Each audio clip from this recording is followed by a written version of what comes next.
여러분 안녕하십니까? 자, 누리 PD입니다. 자, 이재명의 정체, 그 뒤에는 경기동부연합이 있다, 이석기가 있다, 북한이 있다, 이렇게 이제 보통 이야기들 많이 하는데요. 실상 이재명을 움직이는 가장 큰 동력이 과연 거기일까라고 의심할 때도 사실 있습니다. 왜 그런가 하면 과거에 뚜렷하게 드러나 있는 몇몇 그 정황이 있거든요. 이재명 하면 가장 그 대표적인 이미지 중에 한 개가 주한 중국 대사를 만난 자리에서 굽신거리면서 쎄쎄쎄쎄 뭐 이러고 있던 그거 기억나시죠? 근데 같은 조건에서요, 미국 저 대사, 주한 미국 대사를 만났을 때는 빳빳합니다. 고개를 딱 들고요. 전혀 숙이지 않습니다. 그런 것은요, 무의식 중에 나왔다라든가 아니면 의식적으로 그런 행동을 한다든가 이 둘 중에 한 개겠죠. 둘 다일 수도 있고요. 근데 이재명의 정체를 알 수 있는 과거의 충격적 언행이 있는데요. 이걸 한번 보실까요? 저는 이재명 뒤에는요, 경기동부연합, 북한, 뭐 이렇게 이석기 뭐 이런 유와 함께 더 비중 있게 다뤄야 하는 것은 바로 이것이다라고 보는데요. 이재명이 과거에 경기도지사 시절에요, 중국의 CCTV에 이제 이렇게 나갔던 적이 있는데요. 이재명 경기도지사, 대한민국 경기도지사 이재명입니다. 신년 인사하는 거죠. 신년 인사.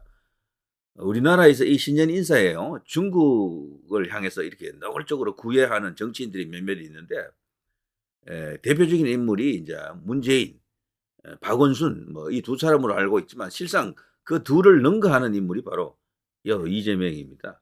이재명이 사실은요, 제가 볼 때 더 친중적이다라고 저는 확신하는데요. 이렇게요, 너무 노골적으로 이제 중국을 향해서 구애를 하니까 CCTV에 이게 방송이 나갑니다. 대통령이 당선되시면 사드 배치를 철회하신다는 말씀이신가요? 네, 그렇습니다. 여기 이제 대통령 되기 전 경기도지사 시절, 그리고 이제 그 후에 후보 시절 이렇게 일관된 이재명의 이 중국에 대한 입장, 중국 그 자체다라고 해도 괜찮을 정도인데요. 이런 게 이제 과거에 알려졌었는데 요즘 시간이 지나면서 다 잊어버렸죠. 이재명에게 이런 요소가 있다라는 걸 사람들이 잊고 있는 거죠. 그런데 이거를 인터넷 커뮤니티, 그리고 특히 인터넷이라고 하는 공간은 이런 게 한번 노출이 되면 영원히 박제가 되거든요. 어디선가 이게 살아있는 거죠. 이건 확인해 보면요, 이제 저런 게 인터넷 커뮤니티에서 가끔씩 이렇게 보입니다. 저게 그냥 뻥인가 싶어서 들어가 보면 진짜예요. 요 과거에 실제 뉴스에도 이렇게 나갔습니다. 2024년 불과 뭐 3월, 지난해 3월입니다. 그러니까 약 한 뭐 8, 9개월 전에 이제 저런 뉴스가 나갔던 거죠. 뉴데일리 중국 CCTV 대통령 되면 사드 철회할 것이냐? 이재명 네. 이런 게 나갔고요. 오마이 TV에도 이렇게 나갔고요. 대통령 되면 사드 바로 중단한다. 이재명 중국 CCTV 인터뷰 대통령 되면 사드 배치 철회할 것 조선일보. 자, 이런 뉴스가 쫙 나갔잖아요. 정말 엄청난 인물입니다. 이 이재명은. 자, 이렇게 보십시오. 이 조선일보인데요. 이렇게 쫙 나가 있는 겁니다. 여기는 특히나 이재명 성남시장은이라고 나오잖아요. 이건 2017년부터입니다. 2017년. 그러니까 이 일관된 맥락을 갖고 있습니다. 이재명은. 경기도지사 시절 때부터 이런 어떤 그 발언을 했다거나 친중적 요소, 어, 중국몽이 드러난 게 아니고요. 이미 성남시장 때부터 이런 짓거리를 했고요. 그 뒤에 벌써 거대한, 혹은 거대하지 않다 하더라도 상당한 규모의 친중 카르텔이 있었을 것이다라고 보는 게 합리적이죠. 충격적이지 않습니까? 이건 2017년 기사예요. 2017년.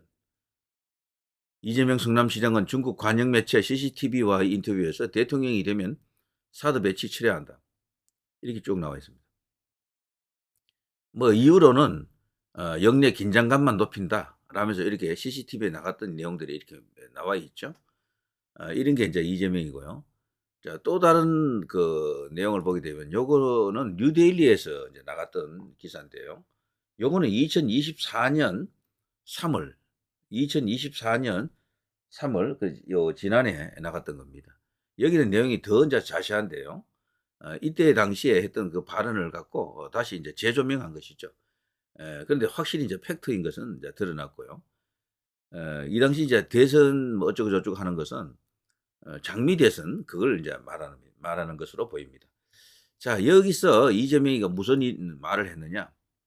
뉴데일리 기사는 훨씬 더 자세한데요.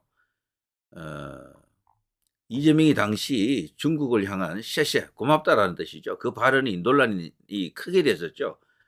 주한 중국 대사에게 굽신거리면서 그 셰셰라고 했을 때 말이죠. 과거에 중국 중앙방송 CCTV와 인터뷰에서 사드 배치 철회를 이렇게 약속했고요. 정치권에서는 이재명의 안보관 자체가 대한민국의 그 기본적인 안보관하고는 일치하지 않는다. 굉장히 위험한 인물이다라는 것을 그때 이제 사람들이 세상이 다 알게 된 건데요. 2017년 대선 경선 기간이죠. 그때 이재명은 당시 민주당 대통령 후보 경선에 참여 중인 상태였었죠. 인터뷰는 이재명의 대선 캠퍼인 서울 여의도 사무실에서 진행이 됐었고요. 이재명은 이 당시 이제 CCTV 팀과 그 인터뷰할 때 저는 명백하게 사드 배치는 대한민국 국익에 도움이 안 되는 것이기 때문에 원점에서 재검토해서 철회해야 한다. 이런 말을 했었고요. 그러자 CCTV 측이 반색하면서 대통령이 되면 사드 배치를 철회할 것인가 라고 이제 묻습니다. 그러자 이재명은 네, 그렇습니다. 라고 말을 합니다.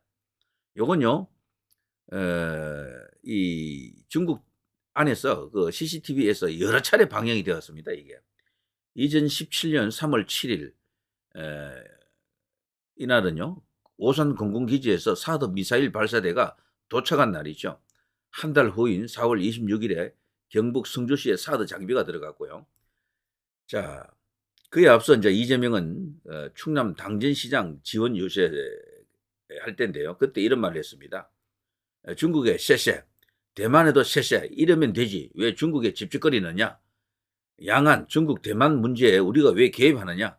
대만 해협이 어떻게 되든 중국과 대만 국내 문제가 어떻게 되든 무슨 상관이 있느냐? 대한민국의 그 일관된 외교 노선, 안보 노선과는 아주 다른 이질적인 그야말로 여기는 괴물입니다. 여기 이재명은. 그래서 이재명이가 만일에 지금 대권을 진다거나 권력을 갖게 되면 문재인하고는 비교가 안 됩니다. 이 사람은. 본인 스스로도요. 그 성격적으로도 엄청나게 이 사람은 그 뭐랄까 그 주변에서 잔인하다라고도 할 수도 있는 그 정도의 뭔가 위험한 요소를 갖고 있는 인물이죠. 권력 행사는 잔인하게 해야 됩니다라고 벌써 여러 차례 공언했던 것으로 제가 알고 있는데, 자, 이런 인물이 만일에 대한민국에서 어떤 책임 있는 위치에 정말 큰 권력을 갖게 된다 생각하면은 정말 끔찍하죠. 그래서 문재인을 보통 이제 우파에서 굉장히 이제 이렇게 정오심을 갖고 정말 엄청나게 불편할 수밖에 없는 그런 관계입니다. 문재인은 반드시 사법 처리되어야 하고 감옥에 가야 된다라고 이제 다들 이제 이야기합니다. 저도 같은 이야기고요. 근데 실상 위험도로 따지면 문재인은 여기 이재명에 비하면 아무것도 아니다. 저는 그렇게 봅니다. 왜냐하면 문재인은 좀 사람이 소심해요. 조금. 그래서 우유부단하다라고 합니다. 그래서 지금 좌파 카르텔에서는 문을 어마어마하게 비난하더라고요. 왜 그런가 하면은 다 쥐어줬다라는 거지. 권력도 줬고 국회까지도 다 장악하게 다 해줬다라는 거지. 심지어는 지방 권력까지도 완전히 다 가져갔잖아요. 3권을 다 쥐었던 게 문재인입니다. 근데 그들 입장에서는 한 게 없다라고 하더라고. 판문점 USB 그게 뭐 큰 문제일 수도 있는데 뭐 원자력 관련 뭐 상급 기밀이다 뭐 이런 식으로 법원에서 뭐 언급했지만 그들을 입장에서는 그거 가지고는 성 안 차는 거예요. 그때 북하고 뭐를 체결을 했어야 된다라는 거야. 근데 그걸 안 했다라는 거지. 하는 척 했지만 실제 안 했다라고 보더라고요, 그 사람들은. 근데 이 사람은 다르다라고 봅니다. 이 사람은. 이재명은 그들이 지금 믿고 있는 거죠. 그래서 요즘 원탁회의도 그렇고 그 좌파 그 본진들이요. 뭔가 이재명에 대한 대우가 다릅니다. 문재인은 사실 그 고리하고 끊겼습니다. 사실 그 연결고리가 없습니다. 좌진영하고요. 좌진영 본진하고는 문하고는 그 고리가 없다 그래요. 그리고 이해찬 같은 경우도 문하고 관계가 안 좋잖아요. 우리나라에서 좌파 서열 1위는 이해찬. 이해찬 하면 또 대표적인 또 거기도 친중 인사죠. 자, 아무튼 뭐 그런 거대한 카르텔이 있습니다. 박원순도 중국몽, 그리고 문재인도 중국몽 했지만 박원순은 뭐 어쨌거나 그렇게 이제 가버렸고요. 뭐 자기 꿈도 이제 이렇게 어떻게 펼쳐보지도 못하고 간 겁니다. 어쨌거나 자기 딴에는. 그리고 이제 문재인 같은 경우는 중국몽 하는 척 했는데 중국에서 받아주지 않은 거예요. 혼밥 8개는 절대 그거 우연한 게 아닙니다. 그리고 심지어는 문재인은 북으로부터도 왕따 당한 겁니다. 삶은 소대가리, 특등 머저리 취급받은 이유가 있어요. 거기도. 우리가 다 알지 못하는 뭐가 있는 거야. 거기는. 그러니까 풍산개 2마리 그 김정은이가 직접 이렇게 선물한 거잖아요. 그걸 그냥 그거 저기 버려버렸잖아요. 그거 파양했을 때 벌써 뭐 어떤 관계를 짐작했었어야 됩니다. 근데 그 자리를 소위 이제 친북 혹은 종북의 그리고 친중 종중의 그 이제 대표 선수 자리에 누가 올라가 있느냐, 이제 이 이재명이다 이렇게 봐야 되는 겁니다. 흔히 이제 친중 인사다, 종중 인사다. 근데 이 좌파 진영에만 있는 게 아니에요. 보수 진영에도 있거든요. 근데 차이가 조금 있습니다. 보수 진영의 이 친중, 종중 인사들은 사업적 요소가 강해요. 뭐 원희룡이라든가 뭐 그 밖에 국회의원들 중에서도 중국과 잘 지내야 된다는 사람 엄청나게 많거든요. 당장 국민의힘 비대위원장 권영세부터 뭐 등등 했어요. 나경원 뭐 많습니다. 여시재 이런 것들은 이제 그런 유의 인간들이 많은데 주로 사업에 대한 사업적 의미가 좀 강하고, 대신에 이 좌파 진영에 있는 이런 어떤 지금 거론한 이런 인사들, 이재명, 뭐 박원순, 그 밖에 등등등 있잖아요. 이들은 정치적 의미가 강해요. 사업보다도. 사업은 기본이고 사업보다도 더 확장된 개념으로서 중국을 정치적 후견인 혹은 섬기는 상국으로 보려고 하는 그런 의지가 강하다라고 저는 생각합니다. 실제 그런 고리가 있고 그 고리를 가능하게 만들었던 게 결국 중국의 개입이 아닌가, 뒤에서 뭐 어떤 작당을 벌이고 있는 게 아닌가. 그게요, 뭔지 우리가 우리 수사를 통해서 밝혔다거나 우리 언론을 그걸 통해서 그것이 제대로 드러난 적은 한 번도 없습니다. 다만 이 정도 되면요, 다들 생각하는 거죠. 추측을 해보는 거죠. 거대한 카르텔이 있다. 중국몽 거대한 카르텔이 있다. 이 땅을 중국화하기 위한 어떤 카르텔인데요. 그러자면 이게 돈이 필요하잖아요. 돈. 어마어마한 돈이 왔다 갔다 한다. 그리고 또 하나, 이 나라 자체를 친중화시키려고 하면 권력을 친중화시켜야 되고, 국회 권력이 지금 우리나라가 얼마나 막강합니까? 그래서 이 선거에 개입한다. 대선이나 이 총선 같은 경우에는 개입을 한다. 지방선거는 좀 덜해요.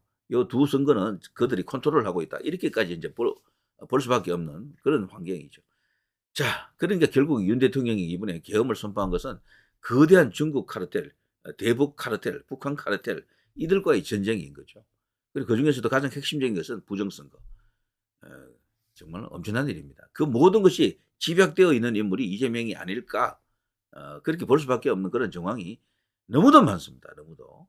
아수라 그 하나로 끝나는 게 아니에요. 아수라는 성남시장으로서 그냥 악당, 뭐 아니 거기 영화 자체적으로는 성남이 아니고 안남시죠. 안남시. 이름도 비슷하죠. 거기는 그냥 악당의 그 이미지였지만 지금 여기 이재명이 지금 하고 있는 걸 보게 되면 그 아수라 수준이 아니에요. 그보다 훨씬 더 큰 스케일의 대한민국을 그냥 성격을 확 바꾸는, 전복시키려고 하는 그런 냄새가 난다라는 거죠. 정말 무서운 일입니다. 그러니까 지난 대선에서 이재명을 저지했던 윤석열 대통령은 그 하나로 자신이 할 일은 다 했다 해도 과언이 아닙니다. 문재인도 나쁘지만 그보다도 훨씬 더 위험한 인물이다. 이런 거죠. 자, 누리 PD 김준희였습니다.